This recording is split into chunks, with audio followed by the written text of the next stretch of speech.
বোকা পৃথিবীর বুকে, আমি সেই বোকা তাদের দুনিয়া নেই।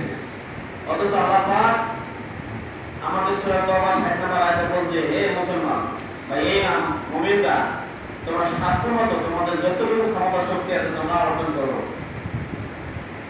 আমাদের কোরআনের এই আয়াত আমল করতে হলে আমাদের শক্তি অর্জন করতে হবে, ঠিক কি না? সেটা তো ওই সময় শুধু চলে গেছে তা নয়। রাসূল সাল্লাল্লাহু আলাইহি ওয়াসাল্লাম দেখে গেছেন, সাহাবীরা দেখিয়ে গেছেন যে তাদের মতো শক্তি সামর্থ্য কারো ছিল না। আজকে আপনি আমি শক্তি অর্জন করবো, আপনাকে ধ্বংস করে দেওয়া হবে। বর্তমান পৃথিবীতে যুদ্ধ খেলা চলছে, আর ত্রাতা নামে একজন লোক আছে, ত্রাতা নিজেকে সে ত্রাতা দাবি করে না, কিন্তু ভাবখানা এরকম সে আল্লাহ বা তাদের ওর মুখ থেকে কথাবার্তা বলে আমি নাজিল হয়েছি। ইন্ডিয়ার আমাদের পার্শ্ববর্তী দেশের যেমন একজন প্রধানমন্ত্রী আছে না, সে বলে আমাকে পাঠানো হয়েছে, ওই লোক বলে আমি নাজিল হয়েছি। যেমন কয়েকদিন আগে দেখলেন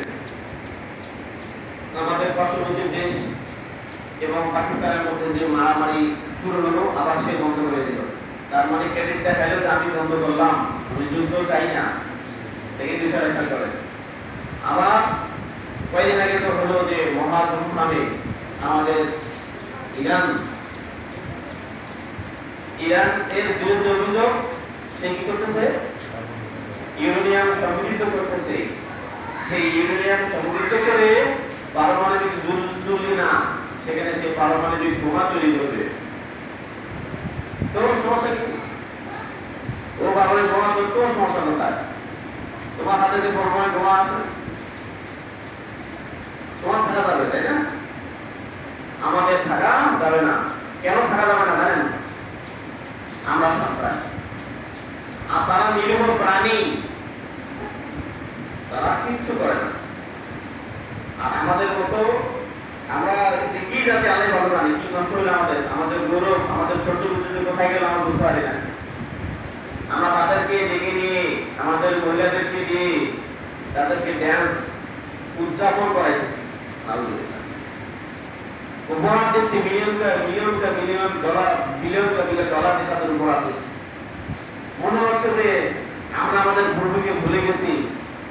আমরা আমাদের প্রভুকে ভুলে গিয়ে নগণ্য মানুষকে প্রভু হিসেবে গ্রহণ করেছি। এখান থেকে আমাদের বেরিয়ে না আসতে পারলে আমাদের পক্ষান্তর নাই। এই কথাগুলো বলবো ইনশাআল্লাহ। তার পূর্বে আমাদের কিছু বেসিক মৌলিক কথা আমাদের জানা থাকা দরকার। আমরা যে পৃথিবীতে এসেছি, কেন এসেছি, এই কেন প্রশ্ন আমাদের করা লাগবে বারবার। আমরা শুধু খেয়ে পড়ে শুরু থেকে বড় হয়ে বাচ্চা পালন করে দুনিয়াতে বাড়ি গাড়ি করে বলে যাবো এই জন্য কি আমরা দুনিয়াতে এসেছি? এই প্রশ্ন যদি আমার অন্তরে না আসে, তাহলে আমি কেমন আশরাফুল মাখলুকাত? আশরাফুল মাখলুকাত কাকে বলে? এই প্রশ্ন যদি আমার ভিতরে না আসে, তাহলে আমি আশরাফুল মাখলুকাত কেন? আশরাফুল কি বলে, সবচেয়ে আসফালিল মাখলুকাত। এই জন্য আমি আজকে আপনাদের সামনে এই কথাগুলো নিয়ে একটু কথা বলার চেষ্টা করবো। যদিও আমরা এই কথাগুলো জানি, আমরা প্রতি শুক্রবার এই কথাগুলো শুনি, বাড়িতে গিয়ে ভুলে যাই, সেখানে আমাদের ভুলিয়ে যায় অথবা নিজের নকশের প্রচলন ভুলে যাই। আমাদের শুধু শুনলে হবে না, মানুষ পালন করতে হবে, আমল করতে হবে। প্রচুর শুধু বলে যাবে আর আমরা শুধু শুনে যাবে, এটা হয় না। এই পৃথিবীকে বাস্তব করতে গেলে, এই পৃথিবীকে সুন্দর করতে গেলে অবশ্যই আমাদের কিছু কাজ করতে হবে। যেমন কাজ করেছিল রাসূলুল্লাহ সাল্লাল্লাহু আলাইহি ওয়াসাল্লাম এবং তার সাহাবীরা। আল্লাহ আমাদেরকে যে দায়িত্ব দিয়ে পাঠিয়েছেন, যখন আদম আলাইহিস সালামকে আল্লাহ তৈরি করলেন, তখন এর আগে কিন্তু এই পৃথিবীতে জিনেরা ছিল, যে জিনেরা গন্ডগোল করে মারামারি কাটাকাটি করে গেছে। এই জিনগুলো যে কার প্ররোচনা করছে সেটা অবশ্য জানি না।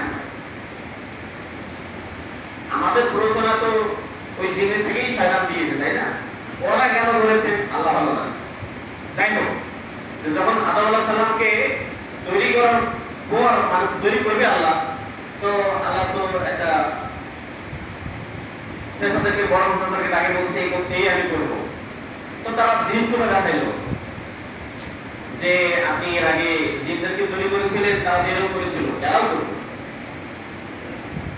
তখন আল্লাহ তাদের উপর রাগ করে, আমি যা জানি তোমরা তা জানো না,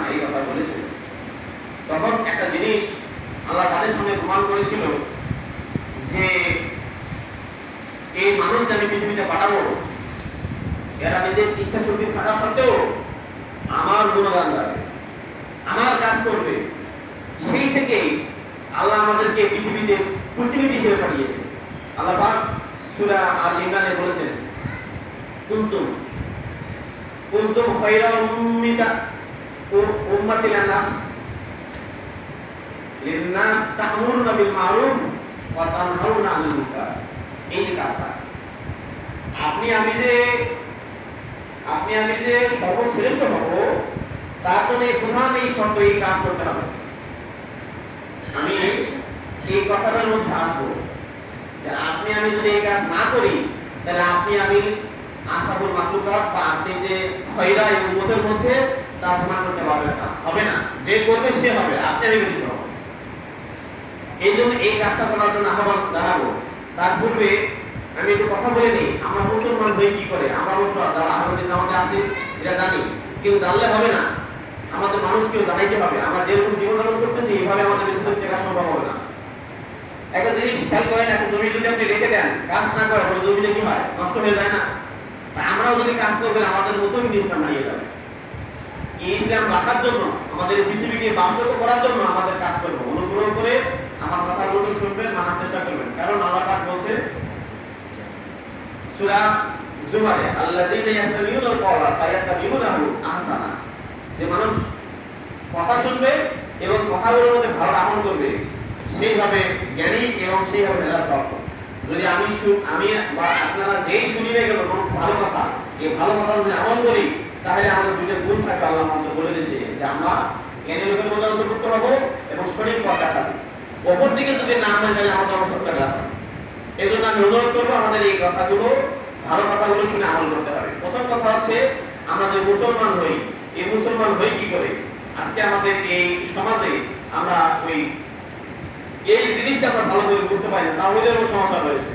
আমরা যেখানে সেখানে আমাদের ওই ক্ষমতা, আল্লাহর ক্ষমতাকে অন্য জায়গায় দিয়ে দিই, যেটা যার ক্ষমতা না তাকে সেটা দিয়ে দিই। এইটা আমাদের বুঝতে হবে, এই তাহিদ ক্লিয়ার রাখতে হবে আমাদের। তো আলহামদুলিল্লাহ আমাদের সমাজে যে আমাদের আলোর সমাজ এটা জানে, এটা ভালো একদিক। তারপরে একটু কথাটা বলে দিই, সেটা হচ্ছে আপনি আমি যখন মুসলমান হচ্ছি তখনই আমরা শাহাদাত পাঠ করতেছি। একটা মানুষ যখন হিন্দু থেকে মুসলমানে কি করে? কথা বলে আগে না, আগে কালিমা বলে। কথা যদি নাও করে তাও কিন্তু মুসলমান হয়ে যাবে, কিন্তু কালিমা না পাঠ করলে সে কিন্তু মুসলমান হবে না, শাহাদা না দিলে। শাহাদা মানে কি? সাক্ষী দেয়া। সাক্ষী দেয়া মানে কি?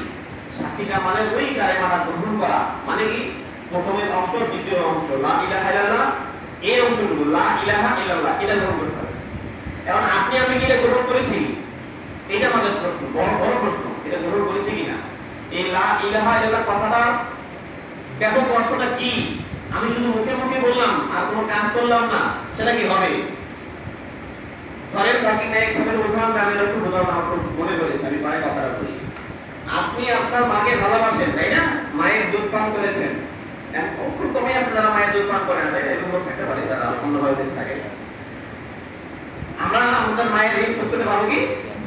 অবশ্যই নয়। আমার ওই ছোটবেলায় আমার বয়স 2, 3, 4 দিন, সপ্তাহ, মাস একটু ছিল, ইচ্ছা করলে আমার মা আমাকে হত্যা করতে পারত, কেউ বুঝতে পারতো না।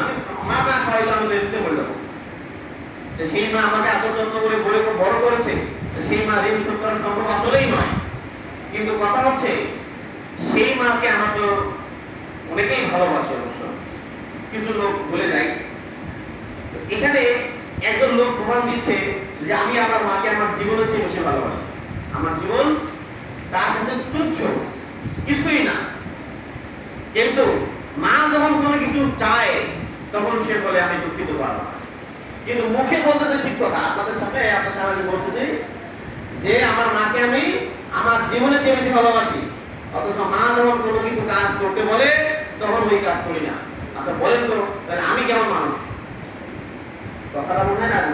আমি আবার বলি, আমি সবার সামনে, এমনকি মা বাবা আত্মীয় স্বজন পাড়া প্রতিবেশী সবার কাছে বলে বের হই যে আমি আমার মাকে সবচেয়ে বেশি ভালোবাসি, অথচ মা যখন কোনো কিছু করতে বলে, সাপোজ কথার কথা বললাম, মা বললো বাবা আজকে আমার একটু গরুর গোশত খাওয়ার খুব মন চাচ্ছে, তাহলে আমি যদি আমার মাকে ভালোবাসি, তাহলে আমি যেখানেই টাকা পাই সেখান থেকে শহরের ব্যবস্থা নিয়ে আসবো না? ঠিক কিনা বলেন? তা আমি আমার মাকে বললাম যে মা আমি পারবো না। আচ্ছা ঠিক আছে, এদিন গেল। দ্বিতীয় দিন মা এবার বলছে বাবা আমি বেশ কিছুদিন থেকে কিছু ছাগলের গোশত খাই না, এটা একটু ব্যবস্থা করো। সেটা বাবা আমি বললাম যে দুঃখিত, আমার কাছে টাকা নিতে পারবো না। একদিন এইভাবে হতে হতে প্রতিদিন না না শুধু শুধু মা বলতো ঠিক আছে বাবা আমার এক গ্লাস দুধ খাও। আমি সেখানেও বললাম না আমি এই ঘটনাটা আমি কেন উনি কেন বলতেছেন? আচ্ছা আমি আপনি যখন লা ইলাহা ইল্লাল্লাহ বলতেছি মানে কি জানেন? মানে হচ্ছে আপনি আমি আল্লাহকে গ্রহণ করলাম, সমস্ত দিককে বাতিল করে ঘোষণা করলাম। লা ইলাহা সমস্ত ইলাহকে বাতিল দিলাম। ইলাহা মানে কি? যে ইবাদত করার যোগ্য, যে বিধান দেওয়ার যোগ্য, যে কোনো কিছু আদেশ দেওয়ার যোগ্য, নিষেধ করার যোগ্য তাকে ইলাহা বলে। সে পূজা পাওয়ার যোগ্য লা ইলাহা। এই জন্য প্রথমেই সমস্ত ইলাহকে বাতিল করলাম। যে আমাকে কেউ কিছু আমাকে এসে পূজা করাইতে পারবে না, আমি তার পূজা করবো না, তার কথা মানবো না, তার কথা শুনবো না। অ্যাকসেপ্ট আল্লাহ, উইদাউট আল্লাহ, ইল্লা আল্লাহ ছাড়া। আল্লাহ যা বলবে তাই করব, আল্লাহ যা ছাড়বেও তাই ছাড়বো। কথা নেই লা ইলাহা ইল্লাল্লাহ অংশটুকু এটা যে আপনি যখনই মুসলমান হতে চাচ্ছেন তার মানে আপনি এই কথা স্বীকার করেই মুসলমান হচ্ছেন। আপনি সমস্ত কিছুকে বাতিল করে ঘোষণা করতেছেন আর একমাত্র আল্লাহকে গ্রহণ করতেছেন। মানে আল্লাহ বলছে যা যা তা পালবেন, মানবেন, অনুসরণ করবেন। তাহলে কি আমি আপনি এই কথাটা কি বুঝে শুনে বলেছি, না ওই মায়ের মতো মাকে ভালোবাসি বলি আর কিছু করি না? যখনই আপনি মাকে বলতেছেন মা ভালোবাসি, মা যা বলবে তাই তো করতে হবে, তাই নাকি? তা আল্লাহকে যদি আপনি লা ইলাহা ইল্লাল্লাহ মেনে নিলেন তার মানে আপনার সেদিন থেকে ফরজ হলো আপনাকে 5 ওয়াক্ত সালাত পড়া, তাই নয়? তা আমি যে লা ইলাহা ইল্লাল্লাহ জপতেছি ফজরের নামাজে কয়টা লোক নামাজ পড়তে আসে? 4-5 জন। জোহরের নামাজে আর কম, আসরের নামাজে একটু হয়, মাগরিবের এসে কিছু লোক পাওয়া যায়। এটা তো গেল, সালাত তো গেল, দুই একজন আসে আলহামদুলিল্লাহ। এবার আপনি এর পরেরটাতে যান, যাকাতে যান। আমার তো মনে হয় সালাত যে কজন পড়ে যাকাত সে কজন দেয় না। আপনার এটা হতে পারে, আমার নিচে ভুল হতে পারে, আপনি আল্লাহ ভালো জানেন। কিন্তু আমার দেখা মতে যে ব্যক্তিগুলো সালাত করে লোক যাকাত দেয় না, ভুলটা হয়েছে ওর শত শত মন, ও 10 কেজি ভুট্টা দিয়ে বলে ওষুধ দিয়ে দিচ্ছে। ওষুধ মানে কি ওইটা? ও লোক জানে যে লোক সালাত করে ওষুধ দেওয়া ফরজ, ভুট্টা ধান গমের ভুট্টা জাকাত দেওয়া ওষুধ দেওয়া ফরজ, সে জানে কিন্তু বিশ্বাস করতে চায় না, অন্তরে চায় না যে এটা দিলে ছিঁড়ে যাবে, কলিজা ছিঁড়ে যাচ্ছে আমার। এত কষ্ট করে চাষ করছি, সার দিয়েছি, কত লালন পালন করে ভুট্টা তুলেছি, আবার ওষুধ দিতে বিষেরা। সুবহানাল্লাহ। তাহলে ওই মা সাথে ছেলেদের সম্পর্ক আল্লাহর সাথে সম্পর্ক আমাদের এরকম না মুসলমানদের? তাহলে আমি যদি দাবি করি আমার মাকে ভালোবাসি, আমি মিথ্যুক, আমি মিথ্যা কথা বলছি, আমি মুনাফিক, আমি ঠিক এরকম। আমরা বেশিরভাগ মুসলমান আপনাদের কথা বলছি না, আমার কথা বলছেন, আমি এরকম হয়তো আমার খরচ কিছু আদায় করি, কিন্তু অনেক ক্ষেত্রে আমাদের মিস্টেক হচ্ছে। আমাদের এখান থেকে ফিরে আসা উচিত নয় কি? আপনি আমি যদি চোখ খুলে আজকে চিন্তা করি, একটু চিন্তা করেন তো, একটু ভাবেন তো, চোখ বন্ধ করলে কি হবে আমাদের? একটু চোখ ধরেন যে আজকে আমার মৃত্যু হবে, কোনো কিছুই আমার কাজে আসবে না। আপনার মৃত্যু আমার মৃত্যু ধরেন আজকে থেকে 20 বছর পরে হবে। আপনি একটু আপনার সামনে নিয়ে আসেন তো, আজকে মনে করেন যে আজকে এই মুহূর্তে কেমন হয়ে গেছে। একটু অরিজিনালি ভাবতে বলছি, শুধু কথার কথা না, অরিজিনালি ভাবেন। যার যা সে নিয়ে চিন্তা থাকবে, আপনার খেয়াল কেউ কিছু করবে না, কেউ করবে না, ছেলেও না, মাও না, বাবা না। তাহলে আপনি আমি কেন এই জিনিসগুলোর পিছনে ছুটতেছি? কেন পিছনে ছুটতেছি না সেই আল্লাহর অশেষ নিয়ামত যেখানে শেষ হবে না, জান্নাতের কথা কেন চিন্তা করতেছি? যেখানে গেলে আপনার আমার সুখের শেষ হবে না, যেখানে গেলে আপনার আমার কোনো রোগ হবে না, সেটার কেন চিন্তা করি না? আল্লাহ তো সেটা লোক দেখিয়েছি, কোরআনের মধ্যে অনেক জায়গায় জান্নাতের লোক দেখিয়েছি। আমরা যে সূরা বুঝি আমার এই জুমার দিনে পড়ি, সূরা এই যে গাশিয়া সূরা, এই সূরার মধ্যে আল্লাহ লোক দেখিয়েছে কি কি হবে সেখানে। নামা আলাইকুম আসফা আযারাবিউ ওয়া রাসূলসা, কি হবে সেখানে? আইনুল জারিয়া, সেখানে আপনাদের জন্য আমাদের জন্য এই ঝর্ণা থাকবে, যারা চিরকাল চলতে থাকবে। এত দুনিয়ার এতটুকু সুখ শান্তির জন্য কত কিছু করি, অথচ সেই জান্নাতের জন্য করবো কিনা এই চিন্তা, এই মগজে আমাদের যদি না আসে, তাহলে আমাদের জীবনটা বৃথা চলে যাবে। এই বৃথা জীবন কামাই করার জন্য আমার দুনিয়া আসা দরকার ছিল না। আপনার আমার প্রতি আমার রিকোয়েস্ট, অনুরোধ, যে এই সাহাবীরা যেরকম জান প্রাণ দিয়ে ইসলামকে বিজয়ী করার জন্য দিক বিদিক ছুটে গিয়েছিল, যে মদিনায় নামাজ পড়লে লক্ষ লক্ষ, ওই মসজিদে এক রাকাত নামাজ পড়লে হাজার গুণ লক্ষ গুণ সওয়াব পাওয়া যায়, সেই সওয়াব ত্যাগ করে আমাদের এই বাংলাদেশে নজির রয়েছে মাত্র হিজরতের 64 হিজরির দিকে, 69 হিজরির দিকে আমাদের এই লালমনিরহাটে সাহাবী মসজিদ আছে। ওই সময়ে সাহাবীরা এই দিকে চলে আসে ইসলাম প্রচার করার জন্য। তাহলে ওই বাল্যগো আমি রাসূলুল্লাহ সাল্লাল্লাহু আলাইহি ওয়াসাল্লামের কথা, আর আমাদের কোরআনে আল্লাহ পাক যেটা বলেছেন রাসূল সাল্লাল্লাহু আলাইহি ওয়াসাল্লামকে, সেটা কি, যে আমি যা নাযিল করেছি তা বাল্যিগ মা উনজিলা মির রাব্বিক, তোমার রবের পক্ষ থেকে যা নাযিল তা প্রচার করো। আমাদের এই যে লা ইলাহা ইল্লাল্লাহর কথা আমি বললাম, এই কথাটা আমাদের নিজে অন্তরে গাঁথতে হবে এবং সবাইকে বোঝাইতে হবে। কেননা আমাদের এটা নির্দেশ কোরআন এবং হাদিস থেকে। কোরআন এবং হাদিস থেকে আপনি যতটুকুই জানেন ততটুকুই আপনাকে প্রচার করতে হবে। শুধু আপনি খেয়ে পরে বসা থাকা, বেঁচে থাকা তো এই পৃথিবীতে আসা নেই। অথবা হিন্দু খ্রিস্টানরা কি করে করবো দেখার বিষয় নেই, কিন্তু আপনি আমি যে জানাতে যাবো তার ঠিকটা করতে হবে। এই জন্য আমি প্রথমে যে আয়াতটা পড়ছিলাম, কুনতুম খায়রা উম্মাতিন উখরিজাত লিন-নাস, তোমাদেরকে এমন উম্মত করা হয়েছে এই পৃথিবীর বুকে যে সবচেয়ে উত্তম। তোমাদের কাজ কি? এই যে কথা আমি বলবো, আমাদের আজকে যে কথাটা আমাদের প্রাসঙ্গিক রয়েছে, যে তা'মুরুনা বিল মা'রুফ ওয়া তানহাউনা আনিল মুনকার। ধরেন আপনি আমি একটা জাহাজে আছি, যে জাহাজটা 2 তলা। রাসূল সাল্লাল্লাহু আলাইহি ওয়াসাল্লাম যে উদাহরণটা দিয়েছে, জাহাজটা 2 তলা, উপর তলা আর নিচ তলা। নিচ তলার মানুষগুলো হচ্ছে কি কমজুরি লোক, আর উপর তলার মানুষগুলো হচ্ছে কি ভিআইপি লোক। নিচের তলা হলো ভিআইপি, উপর তলা হচ্ছে কি কমজুরি, যেগুলো খাওয়ার পানি নেই। এখন উপর তলা মানুষগুলো খাওয়ার পানি নেই, ওরা কি করবে? নিচ তলায় আসতে হবে। আর নিচ তলায় মানুষ এখানে আসার কোনো স্টোভ নাই, তখন তারা রাস্তে ফুটা করবে, জাহাজ ফুটা করে পানি দেবে। বলেন তো, জাহাজ ফুটা করলে কি জাহাজ থাকবে? ওই 2 শ্রেণীর লোকে মারা যাবে। আমাদের অবস্থা এরকম যে আমরা যদি তা'মুরুনা বিল মা'রুফ না করি, তাহলে আমাদের অবস্থা হবে ওই জাহাজের মতো, ডুবন্ত জাহাজ। আমরা এই দুনিয়াতে এমন করে আল্লাহ ভারসাম্য করে রেখেছে, যেমন বনে যদি হরিণ বেশি হয় ভাত খায়, তাই না? ভাত খেয়ে কি করে? ভারসাম্য করে দেয়। বনে যদি গাছ বেশি হয়, ওই হরিণ ওই গাছ খেয়ে ভারসাম্য করে দেয়। এই পৃথিবীতে ভারসাম্যর জিনিস রয়েছে। অনুরূপ ভাবে আপনি আমি যেখানে বসবাস করি, সেখানে যদি পাপ আর পুণ্যের ভারসাম্য না থাকে, এই পৃথিবী টিকবে না।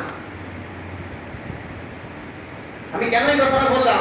আজকে আপনি আমি আমাদের একটা টেন্ডেন্সি এমন হয়েছে, কেউ যদি কেউ অন্যায় করে, আমরা বলি ও খেয়ে পড়ে অন্যায় করে। ধরেন একটা উদাহরণ দিয়ে, বিড়ি খায়, একটা বাচ্চা মানুষ বিড়ি খায়, ও বাপের টাকায় বিড়ি খায়, তোমার কি? কথা বলছেন? এই যে কথাটা কত বড় খারাপ, আপনি আমি কল্পনা করতে পারবো না। এইভাবে আমাদের সমাজটা ধ্বংস হয়ে গেছে। আজকে থেকে আপনি যদি 50, 60, 100 বছর আগে যান, তাহলে কিন্তু একটা ছেলে এলাকায় কেউ দেখলেও শাসন করতো, এখন কেউ তার বাচ্চাকে শাসন করে না। কেন?